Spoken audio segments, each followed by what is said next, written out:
Commander Lee Taeho checked his fighter's systems for the third time that morning.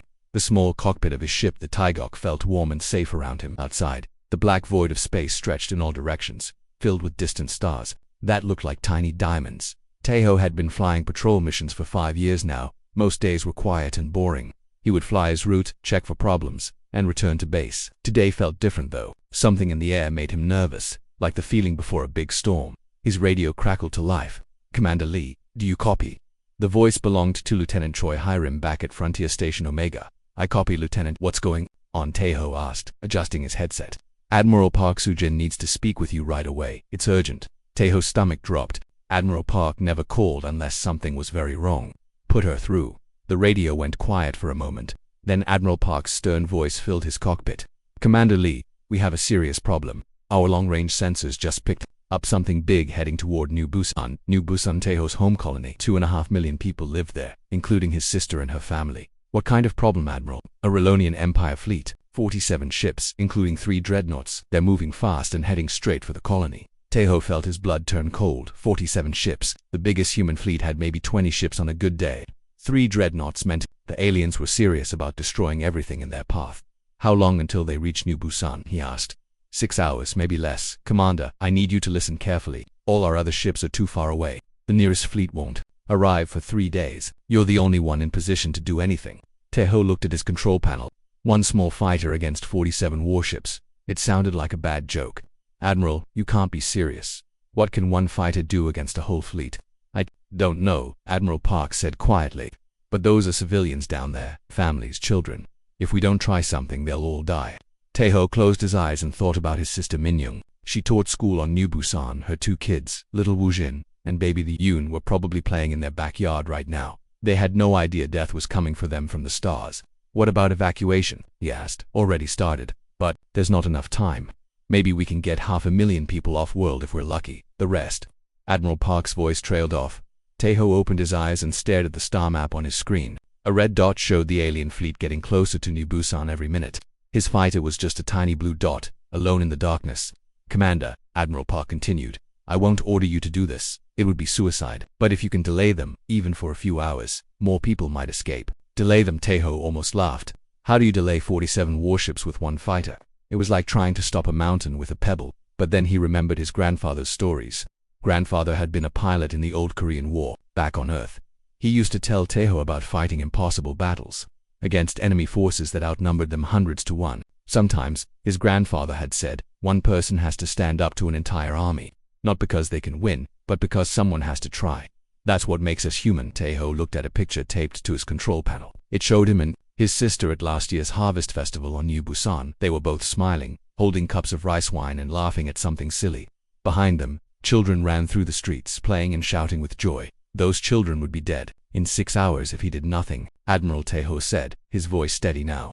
"Send me the fleet's position and course. I'm going to intercept them." "Commander, you don't have to." "Yes, I do." Taeho began, turning his fighter toward the alien fleet. "Those are my people down. They're my family. I can't just run away." Admiral Park was quiet for a long moment. "Understood, Commander. I'm uploading all our intelligence on Relonian ship designs to your computer. If anyone can find a way to hurt them, it's you." Taeho smiled grimly. "Thanks, Admiral. Tell my sister I said goodbye. Tell her yourself when you get back." The radio went silent. Taeho was alone again, but this time the silence felt different. He wasn't just flying patrol anymore. He was flying to war. He pulled up the intelligence files on his screen. Relonian ships were huge, covered in thick armor and armed with weapons that could destroy entire cities. Their shields could stop most human weapons. They were designed to fight other big ships, not tiny fighters. Maybe that was their weakness. Taeho began planning his approach. He couldn't fight them head-on, that would be suicide, but he might be able to use their size against them. Big ships were slow and clumsy. They had blind spots, and if he was very careful, very lucky, he might be able to hit them where it hurt. His fighter's engines roared to life as he accelerated toward the enemy fleet. The Taegok was small, but it was fast, and loaded with experimental weapons that most aliens had never seen before. More importantly, it was piloted by a human who had nothing left to lose. On his radio, he could hear the evacuation ships launching from New Busan, families crying as they left their homes, children asking why they had to go, parents trying to stay brave for their kids. Taeho gripped his controls tighter. He thought about David from the old Earth stories, standing in front of the giant Goliath with nothing but a sling and a stone. But David had only faced one giant. Taeho was about to face 47 of them. His radar began picking up the alien ships. They were massive, their hulls dark against the stars. They moved in perfect formation, confident and proud. They had no idea a single human fighter was racing toward them. Tay-Ho switched his radio to the Relonian frequency. He could hear them talking, their voices cold and mechanical. They were discussing how to divide up the loot from New Busan after they destroyed it. They talked about human civilians like they were nothing more than insects. That made Tay-Ho angry, very angry. He armed his weapons and prepared for the fight of his life. Behind him, 2.5 million people were counting on him. Ahead of him, an entire alien fleet waited in the darkness. Commander Lee Tay-Ho flew toward impossible odds, carrying the hopes of humanity with him into the void. The alien fleet looked like a pack of metal monsters floating in space. Each ship was 10 times bigger than Tay-Ho's fighter. Their dark hulls gleamed with weapon ports and shield generators. At the front of the formation, 3 massive dreadnoughts led the way. Like ancient kings, Tay-Ho stayed far enough away that their sensors couldn't detect him yet. He studied each ship carefully, looking for weak spots. His grandfather had taught him that every enemy, no matter how strong, had a weakness. You just had to be smart enough to find it. "This is Fleet Admiral Vexter of the Relonian Empire," a cold voice said over the radio. "Human colony New Busan, you will surrender immediately. Any resistance will result in total destruction."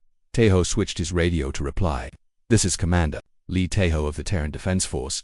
You are not welcome in human space. Turn around and leave now." Laughter filled the radio channels. Dozens of alien voices laughed, like Tay-Ho had told a funny joke. One tiny fighter, Fleet Admiral Vexter, said, "Human, you must be joking. Stand down before we destroy you." "Come and try," Tay-Ho said quietly. He cut the radio and began his approach, but instead of flying straight at them, he headed toward the asteroid field near New Busan. The field was full of floating rocks, some as big as buildings, perfect places to hide. His fighter slipped between the asteroids like a fish, swimming through coral. The big alien ships couldn't follow him into the narrow spaces. They had to go around, breaking their perfect formation. Tay-Ho found a good hiding spot behind a large asteroid and waited. Soon, 3 escort ships came looking for him. They moved slowly, scanning with their sensors. When the first ship passed close to his hiding spot, Tay-Ho struck. His fighter burst from behind the asteroid and fired everything he had. The experimental human weapons tore through the alien ship's shields like they were made of paper. The escort ship exploded in a ball of fire and metal. The other 2 ships that spun around, looking for their attacker, but Tay-Ho was already gone. He had disappeared back into the asteroid field. "What happened?" Fleet Admiral Vextar demanded over the radio. "The human destroyed the Krelmak," Captain Mordick replied. His voice sounded worried. "How did his weapons get through our shields?" Tay-Ho smiled. The aliens didn't know about human plasma technology. Their shields were designed to stop energy weapons and missiles, not the new plasma bolts that Earth's scientists had invented. He moved to a new hiding spot and waited for the next ship to come looking. This time, 2 destroyers entered the asteroid field together. They were being more careful now, watching each other's backs. Tay-Ho had a different plan for them. He planted small explosive charges on several asteroids as he moved through the field. When the destroyers got close, he triggered the charges. The asteroids exploded, sending chunks of rock flying in all directions. The destroyers tried to dodge, but they were too big and slow. Rock fragments smashed into their hulls, causing damage and confusion. While they were distracted, Tay-Ho attacked from above. His plasma bolts hit the first destroyer's engine section. The ship began spinning out of control, crashing into its partner. Both destroyers were badly damaged. One was leaking air and fuel. The other had lost its main weapons. They limped back to the main fleet, leaving Tay-Ho alone in the asteroid field. "Impossible," Fleet Admiral Vextar said over the radio. "How is one human pilot doing this?" Tay-Ho switched to their frequency again. "We're full of surprises. You should have stayed home." This time, nobody laughed. The alien fleet began moving more carefully. They grouped their ships closer together for protection. They sent out sensor drones to watch for ambushes. They were starting to realize that this wasn't going to be easy. But Tay-Ho was just getting started.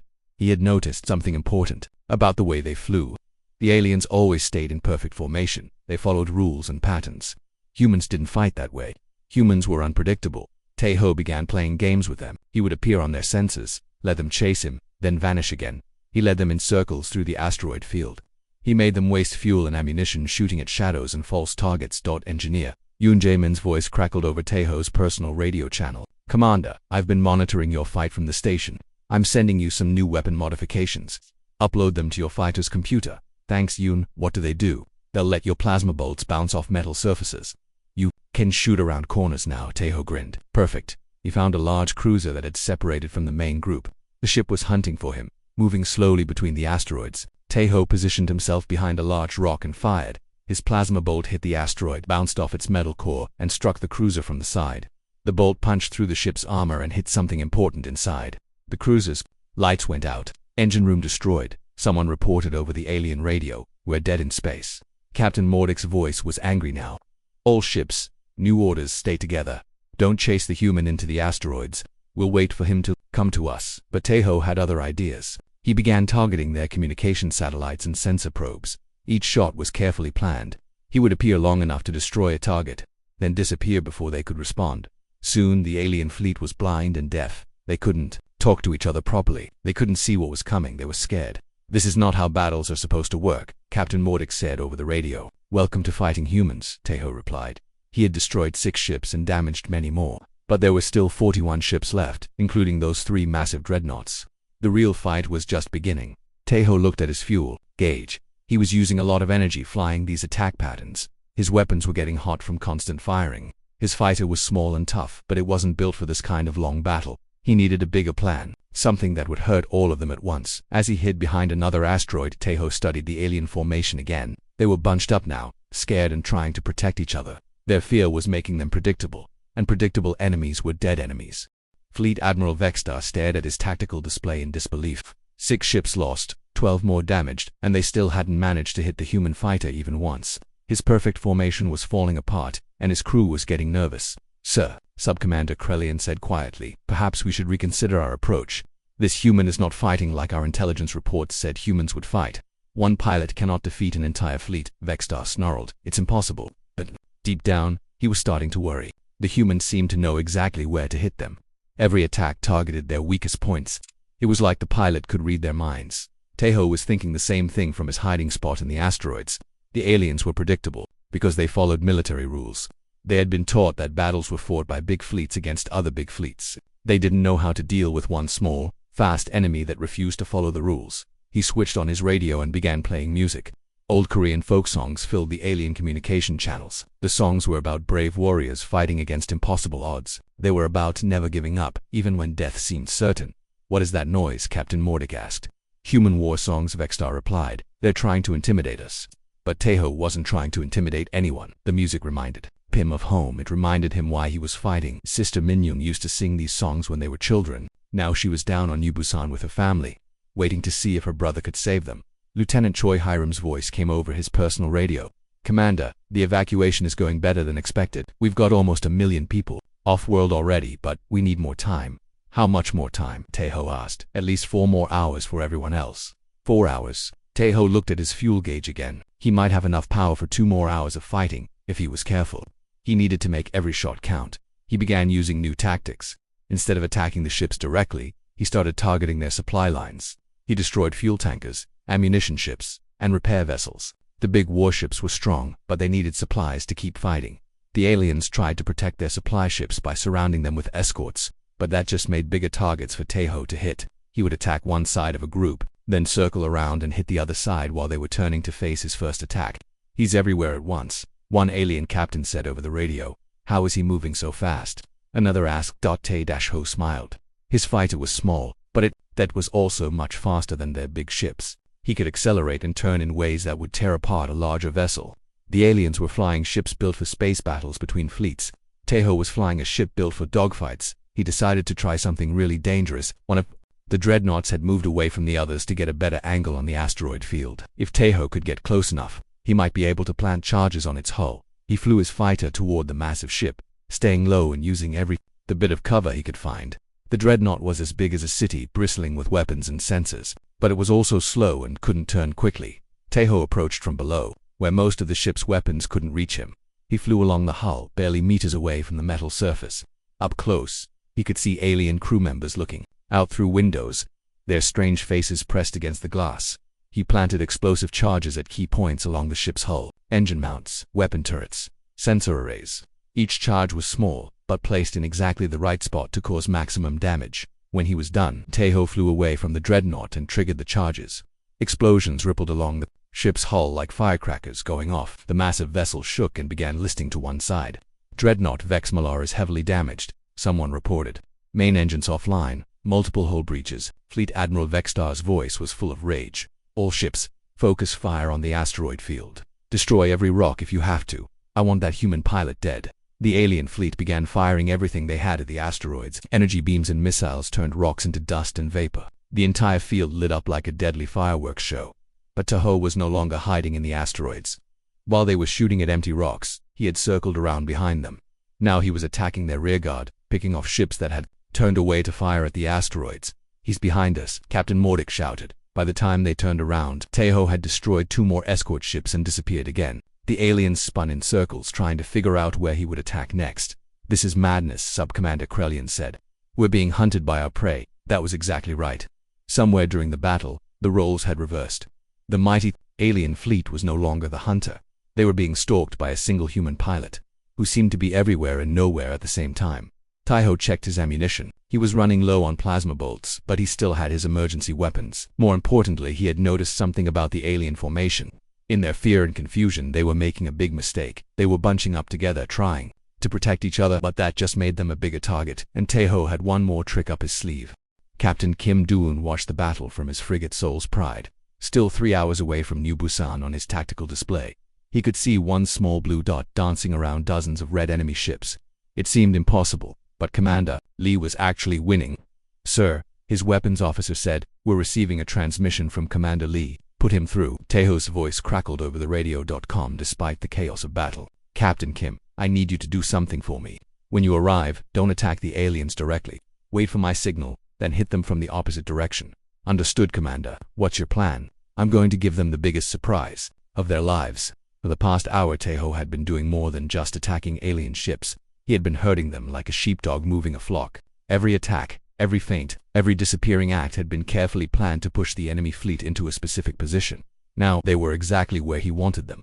The alien ships were clustered together near New Busan's moon, trying to protect each other from his attacks. They had formed a tight defensive ball, with the big ships in the center and smaller ones on the outside. It was a good formation for fighting other fleets, but it was terrible for what was about to happen. Tahoe flew to a safe distance and activated the special charges he had been planting throughout the battle. Not just on the ships, but on the asteroids, the space debris, and even on the moon itself. "All ships, brace for impact," he said into his radio. The charges exploded all at once. But these weren't ordinary explosives. Engineer Yoon Jamin had designed them to crack open the ice deposits inside New Busan's moon. Millions of tons of frozen water suddenly turned to steam and vapor. The moon cracked like an egg. Massive chunks of rock and ice flew out in all directions. The alien fleet, clustered together for protection, found itself in the middle of a deadly storm of debris. "Evasive maneuvers," Fleet Admiral Vexstar screamed, but there was nowhere to go. The ships were too close together to dodge effectively. Moon fragments the size of buildings smashed into their hulls. Ice chunks moving at incredible speed punched through their armor like bullets. In 10 minutes, Tahoe had done more damage than in the previous 3 hours of fighting. 8 more ships were destroyed, and almost every other ship in the fleet was damaged, but the aliens weren't finished yet. The 3 dreadnoughts were still operational, and Fleet Admiral Vexstar was furious. "Enough," he roared over the radio. "All remaining ships, target the human colony directly. Forget the fighter pilot. If we can't catch him, we'll destroy what he's trying to protect." The surviving alien ships turned toward New Busan, even damaged. They had enough firepower to destroy the planet's cities and kill everyone who hadn't evacuated yet. Tahoe's heart sank. He had hurt them badly, but not badly enough. There were still too many ships, and they were too close to the planet. "Not today," he whispered. He turned his fighter toward the alien flagship and pushed his engines to maximum power. The Taigok screamed through space, faster than it had ever flown before. Warning lights flashed on his control panel. His engines were overheating, but he didn't care. The dreadnought Vex Scalar was leading the charge toward New Busan. Its massive guns were already powering up to bombard the planet. Tahoe could see the weapon ports glowing with deadly energy, flew straight at the ship's bridge, where Fleet Admiral Vexstar would be commanding his fleet. The aliens saw him coming and tried to shoot him down, but he was moving too fast for their big guns to track. At the last possible second, Tahoe ejected from his fighter. The Taigok smashed into the dreadnought's bridge at full speed, its engines exploding on impact. The entire front section of the massive ship erupted in flames. Tahoe tumbled through space in his escape pod, watching his faithful fighter die in a ball of fire. But the sacrifice was worth it. Without Fleet Admiral Vexstar's leadership, the alien attack began falling apart. Captain Kim Do-eun chose that moment to arrive with human reinforcements. 3 frigates and a destroyer emerged from hyperspace and immediately opened fire on the confused alien ships. "This is Captain Kim to all human forces," he said over the radio. "Commander Lee has given us our chance. Don't waste it. Attack." The fresh human ships tore into the damaged alien fleet. Ships that had survived Taeho's impossible assault finally began to break. Apart under concentrated fire from multiple enemies, Captain Mordic tried to rally the remaining Relonian ships, but it was too late. Half his fleet was gone, his commander was dead, and more human ships were arriving every minute. All ships retreat, he ordered. We cannot complete the mission. The surviving alien vessels limped away from New Busan, their invasion plans in ruins. They had come to destroy a human colony and had been defeated by a single fighter pilot and his determination to protect his home. Captain Kim Do-woon's ship found Taeho's escape pod floating in the debris field. The pilot was unconscious but alive, his battered pod scarred by the battle but still intact. Get him to medical immediately, Captain Kim ordered. This man just saved 2.5 million lives. As the human ships began rescue operations, news of the battle spread across the galaxy. One pilot, one fighter, one impossible victory against overwhelming odds. The legend of Commander Lee Taeho had begun. 3 days after the battle, Taeho woke up in the medical bay of Frontier Station Omega. His body ached all over, his head felt like someone had been hitting it with a hammer, but he was alive. Admiral Park Soo-jin was sitting beside his bed reading reports on a tablet. When she saw him wake up, she smiled. How do you feel, Commander? Like I got run over by a dreadnought, Taeho said, trying to sit up. Did we win? You won, Admiral Park said. The alien fleet retreated. New Busan is safe. 2.3 million civilians owe their lives to you. Taeho closed his eyes and felt relief wash over him. What about my sister? Her family? They're fine. Min-young wants to visit as soon as the doctors say you're ready for visitors. Her children keep asking when Uncle Taeho is coming home. A nurse came in and checked Taeho's vital signs. You're healing well, Commander. You should be ready to leave in a few days. After the nurse left, Admiral Park leaned forward. Taeho, I need to tell you something. Word of your battle has spread across the galaxy. Every alien government knows what happened here. One human pilot destroyed or damaged 37 enemy ships. I had help, Taeho said. Captain Kim, Engineer Ewan, Lieutenant Choi, yes. But you were the one who faced impossible odds alone. The aliens are calling at the stand at New Busan. Their military academies are already studying your tactics. Taeho shook his head. I just did what anyone would do to protect their family. No, Admiral Park said firmly. Most people would have run away or given up. You found a way to turn 47 enemy ships into scrap metal using nothing but one fighter and your brain. That's not normal, Taeho. That's legendary. Over the next few weeks, as Taeho recovered, he learned just how big an impact his victory had made. The Relonian Empire had cancelled all planned attacks on human space. 3 other alien governments had sent peace ambassadors to Earth. The galaxy's most dangerous predators were suddenly interested in being friends with humanity. Why? Taeho asked Admiral Park during one of her visits. Because you scared them, she said. They've been watching humans for years, trying to figure out what makes us dangerous. Now they know we're unpredictable. We don't follow the rules. And when we're cornered, we become the most dangerous fighters in the galaxy. Captain Kim Do-woon visited with news from the fleet. The Admiralty wants to promote you to captain and give you your own ship. They're also talking about naming a new class of fighters after you. I don't need a promotion, Taeho said. I just want to go home. But home was different now. When Taeho finally returned to New Busan, crowds lined the streets. Children waved flags and threw flowers. His sister Min-young cried when she hugged him. You did it, she whispered. You really did it. We all did it, Taeho replied. Every human who refused to give up. At the celebration dinner, Engineer Yoon Jae-min raised a toast to Commander Lee Taeho, who proved that humans don't know the meaning of impossible. Lieutenant Choi Hiram added, to the pilot who turned one fighter into an entire fleet. But the toast that meant the most came from little Woo Jin, Taeho's nephew. The boy stood up on his chair and held up his juice cup. To Uncle Taeho, who keeps the monsters away. Months later, reports began coming in from across the galaxy. Alien pirates were avoiding human space. Hostile governments were reconsidering their expansion plans. The reputation of human unpredictability was spreading like wildfire in the Korthax Empire. Military officers studied recordings of the battle and shook their heads in disbelief. How did he know to attack there? They asked. How did he turn our own tactics against us? The answer was simple, though the aliens didn't understand it. Humans didn't just follow rules and patterns, they adapted, they improvised, they found ways to turn weakness into strength and defeat into victory. At the Galactic Military Academy, on Centauri Prime, alien cadets watched simulations of Taeho's battle. Their instructors always ended the lesson the same way. Never underestimate a human with nothing left to lose and everything to protect. Captain Mordic, the surviving Relonian officer, gave an interview to the Galactic News Network. We thought we were fighting one small ship, he said. We didn't realize we were fighting the entire human spirit. They don't surrender. They don't give up. They find a way to win even when winning is impossible. Back on New Busan, Taeho returned to his normal duties. He flew patrol missions and trained new pilots. But now, when young pilots asked him for advice, he always told them the same thing his grandfather had told him. Sometimes one person has to stand up to an entire army. Not because they can win, but because someone has to try. That's what makes us human. The galaxy had learned an important lesson at New Busan. Humans were small and weak compared to the great alien empires. They had fewer ships, less advanced technology, and smaller armies. But they had something else, something that couldn't be measured or copied or defeated. They had the will to fight impossible battles and find ways to win them, and that made them the most dangerous species in the galaxy. In the years that followed, whenever alien fleets gathered to attack human worlds, their commanders would remember the story of Commander Lee Taeho. They would remember how one pilot and one fighter had destroyed an entire invasion force, and they would think twice about attacking the humans. Because you never knew when another impossible hero might be waiting in the darkness, ready to turn the galaxy upside down with nothing but courage and determination. The legend of Taeho's stand became more than just a story. It became a promise, a warning to anyone who threatened humanity. We are small, but we are mighty. We are few, but we are fierce, and we will never, ever give up. That was the real victory. At New Busan, not just saving one colony, but showing the entire galaxy what humans were truly capable of when pushed to their limit. One fighter, one pilot, one impossible victory that changed everything. The legend lived on.